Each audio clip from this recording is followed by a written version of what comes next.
Depois que a aula iniciar, fique atento para anotar todas as dúvidas. Vocês estão anotando, vocês já estão prontos para anotar as dúvidas, né? Atividades que vocês precisam estudar, eu coloquei aqui porque eu achei mais prático para que vocês não tenham que estudar todas as atividades que nós fizemos. Então, destaquei aqui apenas 6, 7 atividades, tá? Que é estudo dirigido, linha do tempo do teatro, impressionismo, atividade de pesquisa, arte indígena brasileira, arte indígena Runicuim, pinturas indígenas e arte rupestre, arte popular, tá? Que vocês vão precisar estudar para fazer atividade avaliativa. Então, gente, a primeira sugestão que eu dou a vocês é: leiam primeiro a atividade toda, pois nela mesma vocês podem lembrar, identificar ou até mesmo encontrar alguma resposta que talvez você estava inseguro. Mas eu adoro colocar dicas e pistas na prova toda. Então, as pessoas que conseguem identificar já conseguem encontrar as respostas na própria prova. Como vocês realizarão a atividade em casa, poderão consultar e solicitar auxílio dos pais de vocês. Não é nada difícil. Além de colocar as atividades que vocês precisam estudar aqui, eu coloquei também os conteúdos que tem nessas atividades que vocês precisam consultar, para vocês não precisarem estudar as atividades todas. Então, você só vai procurar nessas atividades esses conteúdos que eu pontuei para vocês, que eu já fiz o resumo para ficar prático para vocês encontrar. O que vocês precisam estudar dentro das atividades que eu citei aqui em cima? Você só vai ler o teatro na pré-história e o teatro grego. Somente, você não vai precisar estudar o texto todo. Teatro na pré-história. O teatro sempre esteve presente na história da humanidade e, por meio dele, o homem expressava sentimentos, contava histórias e louvava a seus deuses. Ninguém sabe ao certo como e quando surgiu o teatro. Provavelmente, já deixei grifado, nasceu junto com a curiosidade do homem. Desde o tempo das cavernas, de tanto observar os animais, acabou conseguindo, e eu grifei aqui, imitar esses bichos. Vocês lembram disso? Para se aproximar deles sem ser visto numa caçada, por exemplo. Depois, o homem desta época deve ter ensinado essa caça para os seus companheiros, para contar a eles como foi, já que não existia ainda a linguagem como a gente conhece hoje. Isso era teatro, mas ainda não era espetáculo. Vocês lembram que a gente debateu sobre isso dentro de sala? Que o homem não falava na pré-história, ele não tinha a comunicação verbal que nós temos hoje, né? Eles não falavam palavras. Eles encenavam com gestos, né, e se comunicavam através do corpo. Eles faziam a imitação. Então, como foi que surgiu esse teatro? Com as pessoas imitando e tentando reproduzir coisas que já tinham acontecido. Isso era teatro. Por que não era espetáculo? Porque o espetáculo é algo feito para ser apresentado. Então, eles não ensaiavam para apresentar, por isso que não era espetáculo. Teatro grego. A gente falou muito sobre o teatro grego. O teatro grego surgiu das cerimônias e rituais gregos, como as dionisíacas, que eram celebrações de caráter religioso ao deus Dionísio. Esse deus era conhecido como o deus do vinho, do entusiasmo, da fertilidade e do teatro. Os deuses gregos eram muito parecidos com os homens, pois tinham vontades e humores. Uma coisa curiosa nas encenações é que só os homens podiam atuar, já que as mulheres não eram consideradas cidadãs. Por isso, as peças eram encenadas com grandes máscaras. O que é importante vocês entenderem aqui é que o teatro surgiu na Grécia e ele surgiu nessas cerimônias religiosas aqui, ó, direcionada ao deus Dionísio, que é o mesmo deus do vinho. Se você lembrar que o teatro grego surgiu dessas cerimônias para o deus Dionísio, já tá ok. Agora vamos para o impressionismo. Essa imagem aqui, dessa pintura aqui, ela se chama Impressão, Nascer do Sol. Quando você olha para ela, você já tem a impressão de que o sol está nascendo. É uma pintura com detalhes perfeitos? Não é, porque ela não tem essa necessidade de mostrar os detalhes perfeitos, com detalhes mínimos, não precisa. Por isso que o nome impressão. Quando esse artista, Claude Monet, fez essa pintura e chamou de Impressão Nascer do Sol, começou-se então um movimento impressionista, que eles começaram a fazer pinturas que não tinham mais aqueles detalhes perfeitos parecidos com uma fotografia. E foi essa pintura que iniciou esse movimento impressionista da impressão, da sensação.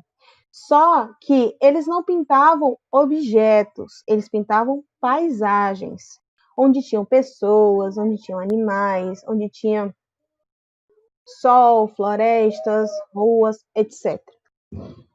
Eu vou ler aqui mais embaixo. O impressionismo foi uma tendência artística francesa com a ênfase na pintura que ocorreu no momento da chamada Belle Époque, que significa época bela ou bela época. Então, as características de uma pintura impressionista é que ela contenha uma paisagem, é que ela não seja misturadas as pinturas, as cores antes de chegar na tela, as cores já são misturadas diretamente na tela.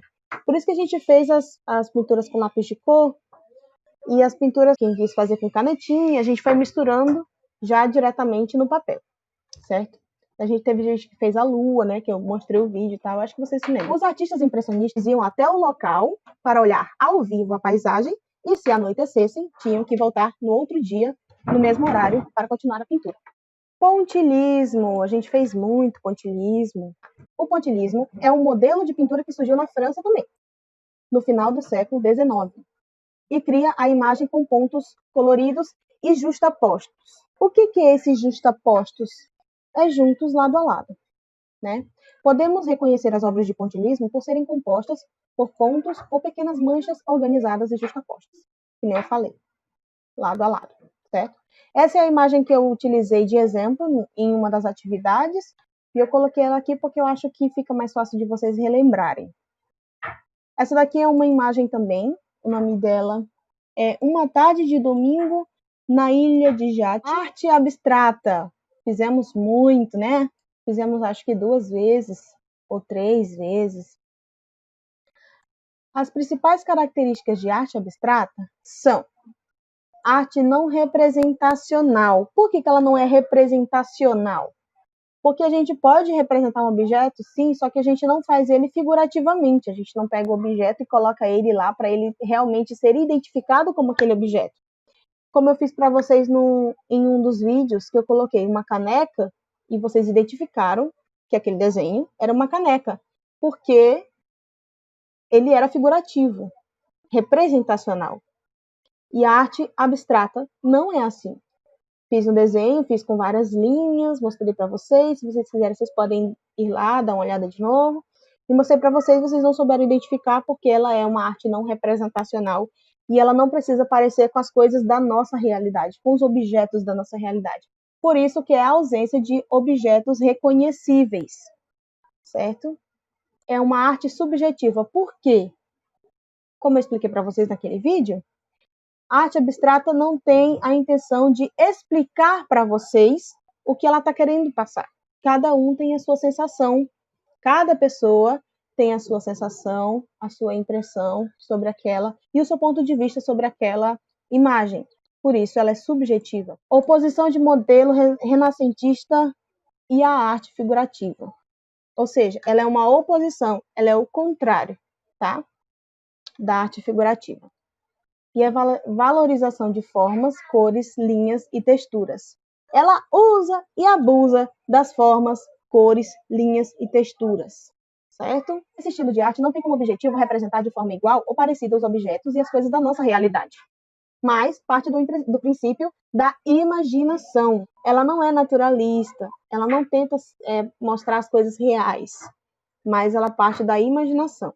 A arte abstrata tem como principal característica as formas indefinidas. Aqui está uma imagem para vocês, né? O nome dela é Composição, de Kandinsky. Vamos para a arte indígena, que a gente estudou agora no segundo bimestre. Arte indígena. A arte indígena brasileira está, fiz uma citação aqui, expressa na pintura corporal do índio, nas plumagens que eles usam sobre a cabeça, na arte em cerâmica, nas cestarias feitas de palhas, nas máscaras e até mesmo nas danças e rituais. Artesanato. O artesanato é uma técnica manual utilizada para produzir objetos feitos a partir da matéria-prima natural, ou seja, das coisas que retiramos da natureza. Só que uma coisa que eu tenho que deixar aqui grifada para vocês é que ela é uma arte manual, porque ela não é fabricada, deixa eu colocar na cor preta, porque ela não é fabricada em fábricas, certo? Ela é feita à mão, utilizada para produzir objetos feitos a partir de matéria-prima natural. Pegamos coisas da natureza e a partir dela fazemos à mão os objetos e os trabalhos de artesanato.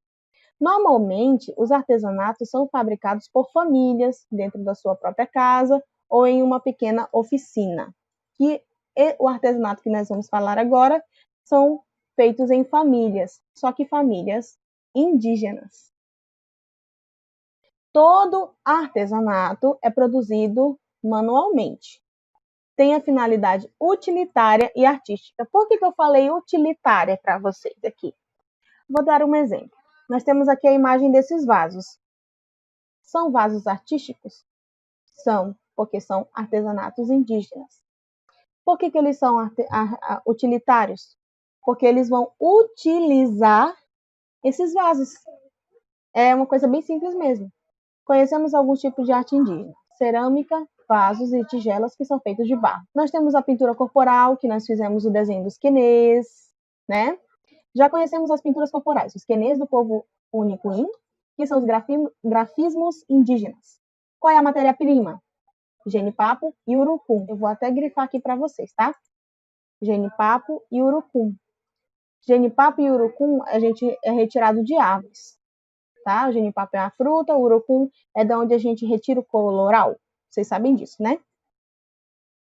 E aqui nós temos essa imagem, vou aumentar para vocês verem. Olha só, gente. Essa pintura linda aqui, um grafismo indígena, pintura corporal. A gente tem essa outra imagem aqui, para vocês identificarem, certo? Vamos então para a tecelagem. Vocês sabiam que os indígenas fazem as roupas, do zero? Gente, eles fazem as roupas do zero. É claro que alguns povos que estão mais perto da cidade, da civilização da cidade, têm roupas compradas, doadas, né? Roupas que eles fazem trocas também. Só que os povos também fazem roupas do zero, gente. Isso mesmo. A tecelagem é feita desde a colheita do algodão até o resultado final. Na tecelagem, o grafismo indígena é produzido com suas linhas simétricas e formas. Então, eles fazem as roupas desde a colheita dos algodões, retiram os algodões e fazem as roupas. As roupas, as faixas, as pulseiras, redes e tudo mais. Aqui está a tecelã fazendo essa peça aqui, né? Agora vamos para a plumagem. As plumagens indígenas são produzidas com penas plumas de pássaros. Elas são usadas para ornamentar cocais, brincos, pulseiras, colares, etc. Os cocais, por exemplo, são bastante usados durante as manifestações de ritos. Então, essas são as plumagens, tá? Essas são as plumagens, os cocais que definem o grau de importância de cada pessoa na tribo. E cestarias. O que são as cestarias? São as cestas. É o conjunto de objetos, cestos, recipientes, cestos coadores, cestos cargueiros, armadilhas de pesca e outros, obtidos pelo trançado de elementos vegetais flexíveis ou semirrígidos. Palhas. Arte popular.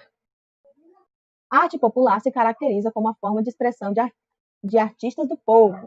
É composta por objetos, peças artísticas, pequenos artefatos de cerâmica, como características do povo sertanejo, e escritos produzidos por pessoas do povo, e essas pessoas não é atribuído nenhum conhecimento acadêmico. Eles não precisam ser formados, Eles geralmente não são nem formados no ensino médio, tá? Mas eles têm essas habilidades e desenvolveram de fazer esses objetos, estes artefatos da arte e da cultura popular. Qual é a arte rupestre, gente? É a arte daquele povo que vivia na pré-história, que se comunicava através de gestos, mas também se comunicavam através de pintura. E pré-histórico utilizava sangue de animais, terra, carvão, etc. Os registros que temos de pinturas dos homens pré-históricos foram encontrados nas paredes das cavernas. Agora tem uma frasezinha aqui para vocês, tá? Embora ninguém possa voltar atrás e fazer um novo começo, qualquer um pode começar agora e fazer um novo fim. Chico Xavier. Estudamos muitas coisas, aprendemos muitas coisas novas, por isso precisamos revisar. Primeiro momento que foi a da leitura do texto, segundo momento da atividade, que no caso a gente trocou, né? A gente foi primeiro para a atividade, depois a gente leu o texto, que não tem problema também. Nome completo, turma, data. Precisa colocar o nome da atividade, tá? Que é revisão de conteúdos, que eu não coloquei aqui, mas eu vou colocar. Elabore 5 perguntas que você imagine que estará na atividade avaliativa e responda. Que já terminou, já pode anexar a atividade aqui. Se esqueceu de colocar o nome da atividade, já coloca.